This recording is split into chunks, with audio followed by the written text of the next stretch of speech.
একজন দেখলাম যে সার্কাজম করে এই ফটো কার্ড তৈরি করে ওই ফেসবুকে ছেড়ে দিয়েছে।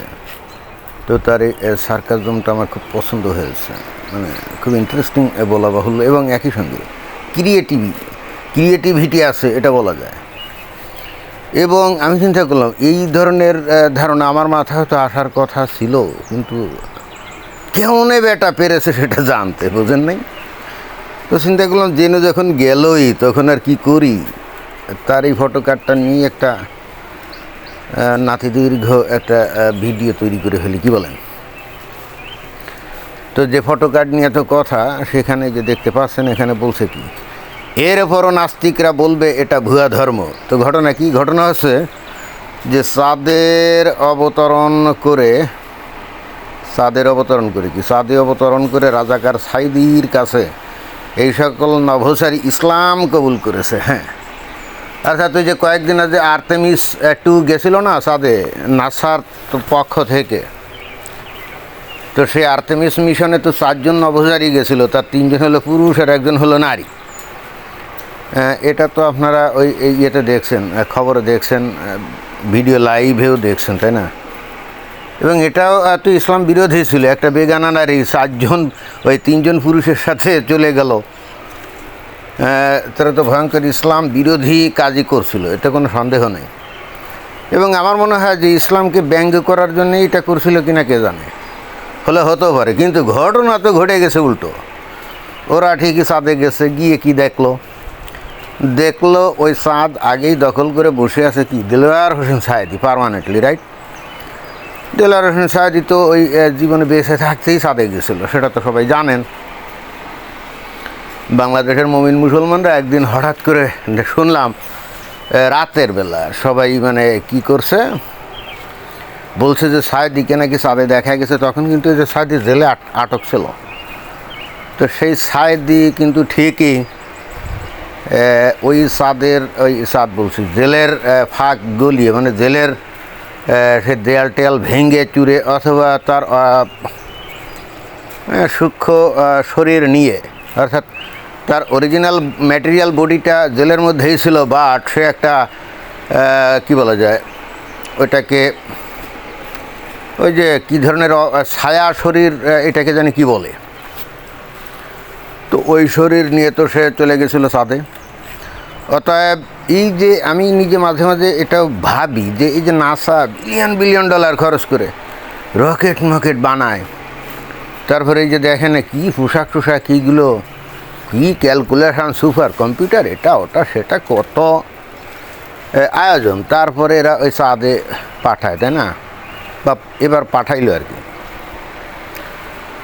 তো সেখানে সাইদি চলে গেল কোনো যানবাহন ছাড়াই। তাহলে এখানে মানে সবচাইতে বেশি করিতকর্মা কারা, সবচাইতে বেশি অগ্রসর কারা?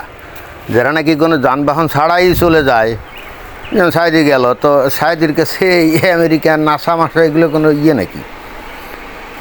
এবং এই বিষয়টাই বস্তুত এই 4 জন যে নভোচারী যারা নাকি এই চাঁদে গিয়েছিল, যদিও তারা ইয়ে করে নাই, ওই নাসা থেকে বলছে এই এরা নাকি চাঁদের বুকে নাকি ল্যান্ড করে নেই, ওই চতুর্পাশ দিয়ে ঘুরে ছবি টবি তুলে চলে গেছে, মানে চলে আসছে বা পৃথিবীতে ফিরে আসছে।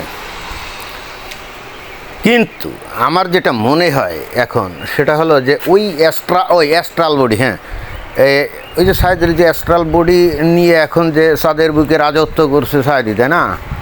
তো আমার ধারণা সে যেহেতু পৃথিবী থেকে অ্যাস্ট্রাল বডি নিয়ে সেকেন্ডের মধ্যে চাঁদে যেতে পারে, তাহলে এই নভোচারীরা যদিও চাঁদের বুকে নামে নাই, কিন্তু সায়েদি কী করছে, চিন্তা করলো যে এতগুলো এই 4 জন নভোচারী তারা আমেরিকা থেকে আসলো, এরা তো ইহুদি নাসারা কাফের, এরা তো ইসলামের প্রতি ঈমান আনে নাই, নবী হজরত মুহাম্মদকে নবী মানে না, সারাক্ষণ ইসলাম বিরোধী কথাবার্তা বলে। তাহলে এদের একটা কাজ করতে হবে, এদের সাথে দেখা দিয়ে অনেকটা ওই যে ওই যীশু খ্রিস্টের মতো, যীশু খ্রিস্ট যেমন ওই যে শুক্রবারে তাকে ইয়ে করা হয়েছিল, ক্রুশবিদ্ধ করা হয়েছিল, তারপরে তাকে একটা গুহার মধ্যে রাখা হয়েছিল তার মৃতদেহ, রাইট? এবং রবিবারে সে কিন্তু তার ওই অ্যাস্ট্রাল বডি নিয়ে নাকি অরিজিনাল যে বডি, অরিজিনাল বডি তো গসপেলে তো পড়ছি অরিজিনাল বডি, অ্যাস্ট্রাল বডি না। কারণ সে তার শিষ্যকে যে হাতে যেখানে ওই যে পেরেক পুঁতছিল ওই পেরেক দেখালো, যে অর্থাৎ একজন শিষ্য বিশ্বাস করতেছিল না যে যীশুখ্রিস্ট সত্যি মৃত থেকে জীবন্ত হয়ে তাদের সামনে এসে হাজির নাজির। তো যেহেতু বিশ্বাস করতেছিল না, তখন যীশুখ্রিস্ট তার হাতটা ওই শিষ্যর কাছে বাড়িয়ে দিয়ে বললো, এই দেখো, এই যে আমার হাতে এখনও সেই আছে, ওই ক্ষত চিহ্ন আছে যেখানে পেরেক পুঁতছিল। তো ওই যিশু যেমন মৃত্যু থেকে জীবন্ত হয়ে তার ওই তার সাহাবীদের সাথে, মানে তার অনুসারীদের সাথে দেখা করলো, তো ওই একই কিসিমে, মানে একই কায়দায় ওই সাইদি কী করছে, ওই চাঁদের পৃষ্ঠ থেকে এসে ঢুকে পড়ছিল এদেরই যানবাহনে, মানে এদেরই মহাশূন্য যানে, একেবারে হাজির নাজির হয়ে বললো যে এই যে আমি আসছি, দেখো দেখো তোমরা কী সব যন্ত্রপাতি নিয়ে মহাশূন্য যান তৈরি করে কী সব করে হাজার হাজার কোটি টাকা শ্রাদ্ধ করে তারপরে তোমরা চাঁদে আসো, আর দেখো আমি কোনো কিছু ছাড়াই কত দিব্যি চলে আসছি, তাই না, তোমাদের মহাশূন্য যানের মধ্যেও ঢুকে পড়ছি। এবং এইটা নবীর কল্যাণে, আল্লাহর কল্যাণে। এখন কি তোমাদের বিশ্বাস হয় যে ইসলাম সত্য? ভাই, এই ধরনের ঘটনা যখন এই চারটা নভোচারীর সামনে ঘটে গেল, তখন কি এরা চুপ থাকতে পারে? এটা পৃথিবীর এই যে সবচাইতে বড় নাস্তিক যেগুলো আছে, সারাক্ষণ নবীর পিছনে লেগে থাকে, নবীর পিন্ডি চটকায়, ইসলামের পিছনে লেগে থাকে, তাই না? তো তাদের সামনেও যদি এই ধরনের ঘটনা ঘটে, যদি সাইদ এরকম হাজির হয়ে বলে যে এই যে আমি নবীর কল্যাণে, আল্লাহর কল্যাণে, এই যে তোদের সাথে এই যে সামনে এসে আসলাম, দেখ, তো দুনিয়ার যত কুখ্যাত নাস্তিক আছে, ইউতুর সাথে সাথে কি ইসলাম কবুল করবে না? মানে তার কাছে কি আর কোনো অল্টারনেটিভ থাকবে? সে তো মিরাকলে বিশ্বাস করে না, কিন্তু এই ঘটনা যদি তাদের সামনে ঘটে তাহলে তারা কি আর অবিশ্বাস করে থাকতে পারবে? তো এই চারজনের ক্ষেত্রেও তো একই ঘটনা ঘটছে। ফলে তারা কি হয়েছে, তারা ওই সাইদের কাছে মনে হয়, মানে এখানে যে ছবি টবি দেখা যাচ্ছে সেই কাহিনী বিশ্লেষণ করলে আমার যেটা মনে হয়, আমার তো আর কেউ বলে নাই যে এইটাই ঘটছিল, কিন্তু যেহেতু এখানে যে ব্যক্তি ফটোগ্রাফটা তৈরি করছে তার এই ছবিটা দেখে আমার যেটা মনে হলো যে সম্ভাব্য এই ঘটনা ঘটতে পারে। ওই মহাশূন্য যানের মধ্যে সাইদি যখন ঢুকে পড়লো, তখন এরা সব সাইদির পায়ের সামনে লুটিয়ে পড়ছে। তারপর সাইদি বলছে, এর চোখে কোনো সমস্যা নেই, যাও আমার কাছে বায়াত নাও, ইসলাম গ্রহণ করো এবং দুনিয়াতে গিয়ে জানাও সবাইকে। কিন্তু দুঃখের ব্যাপার হলে এই চারটা ঠিকই পৃথিবীতে ফিরে আসছে, কিন্তু এরা যে সাইদের কাছে ইসলাম গ্রহণ করছে এইটা জানায় নেই। এবং এইটাই হলো ইহুদি নাসারা কাফেরদের এই বিশ্বাসঘাতকতা, অকৃতজ্ঞতা।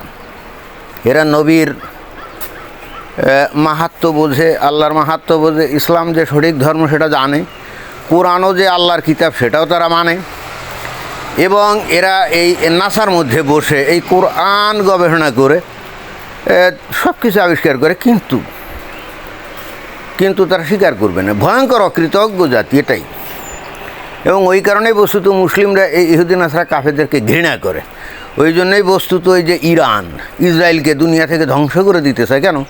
কারণ ইসরায়েল তারা তো কোরআন গবেষণা করে কত টেকনোলজির কত কি অস্ত্রপাতি তৈরি করেছে, তাই না? আয়রন ডোম, ডেভিড স্লেইং, এরো সিস্টেম, কত কি। এখন শুনছে আয়রন বিম, মানে লেজার বিম দিয়ে যে অস্ত্র, সেটাও আবিষ্কার করছে। এগুলো তো সব কোরআন থেকে গবেষণা করে। তোরা কখনো স্বীকার করে যে এটা কোরআন থেকে গবেষণা করে এটা করছে না? করে না। ওই জন্যই তো এই ইসরায়েলকে এই দুনিয়ার মানচিত্র থেকে মুছে দিতে চায় ইরান। তো যাই হোক, কোনো এক ইসলাম বিদ্বেষী হয়তো এই ছবিটা এইভাবে ওই সার্কাজম করে তৈরি করছে, কিন্তু আমার কাছে ভাই মনে হলো ঘটনা কিন্তু সত্য, এবং সত্য হলে হতেও পারে। এখন সরাসরি তো স্বীকার করবে না, এই জন্য সার্কাজম স্টাইলে এইটা উপস্থাপন করছে, কিন্তু ঘটনা তো সত্য, বুঝলেন? হ্যাঁ, আর কেউ বিশ্বাস না করুক, আমি তো অন্তত করি। ধন্যবাদ।